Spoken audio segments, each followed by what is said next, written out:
నమస్తే అండి. నేను డాక్టర్ నిర్మల హాస్పిటల్ మాధవధార. ఈరోజు నేను మీ అందరికీ చెప్పాలనుకుంటుంది ఐయుసిడి ఇంట్రాయుటెరైన్ కాంట్రాసెప్టివ్ డివైస్ గురించి.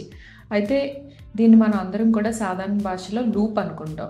ఈ లూప్ అనే దాని గురించి చాలా అపోహలు ఉన్నాయి. అది ఇన్సర్ట్ చేసుకోమని డాక్టర్ అడ్వైస్ చేసినప్పుడు ఎవరు అంత ఇష్టపడరు. ఇది యూజువల్గా ఎవరికి అడ్వైస్ చేస్తూ ఉంటారంటే ఆల్రెడీ ఒక బేబీ ఉండి ఫస్ట్ ప్రెగ్నెన్సీకి సెకండ్ ప్రెగ్నెన్సీకి మధ్య గ్యాప్ కావాలనుకున్నప్పుడు, ఇంటర్వెల్ కావాలనుకున్నప్పుడు ఇది ఐడియల్గా డాక్టర్స్ అందరూ అడ్వైస్ చేస్తూ ఉంటారు. కాకపోతే దీని గురించి అపోహలు ఏంటంటే ఇది చాలా స్మాల్ డివైస్. ఇది గర్భసంచి లోపల ఇన్సర్ట్ చేస్తాము. ఇది జస్ట్ ఓపీడీ ప్రొసీజర్. దీనికి ఎటువంటి హాస్పిటల్ స్టే కానీ లేకపోతే ఆపరేషన్ చేయడం ఇలాంటివి ఏంటి కూడా అవసరం లేదు. సో ఇదంతా కూడా ఒక 10 to 15 minutes ప్రొసీజర్. అది కూడా ఓపీలోనే ఇన్సర్ట్ చేస్తూ ఉంటాం కాబట్టి అంత ప్రమాదకరమైనది కాదు. అదేవిధంగా దీనికి ఉన్న సైడ్ ఎఫెక్ట్స్ కూడా అందరూ అనుకునేంతగా ఏమి ఉండవు.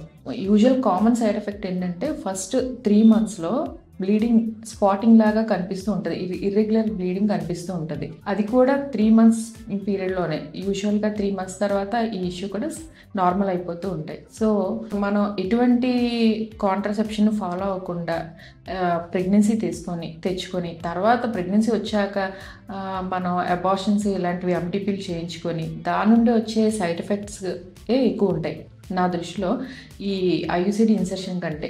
కాబట్టి ప్రతి కపుల్ ఎవరైతే బేబీకి మధ్య గ్యాప్ కావాలనుకుంటారో అలాంటి వాళ్ళు మీ ఆబ్స్టేషన్ కన్సల్ట్ చేసి హ్యాపీగా ఎటువంటి అపోహలు లేకుండా లూప్ని ఇన్సర్ట్ చేయించుకోవచ్చు.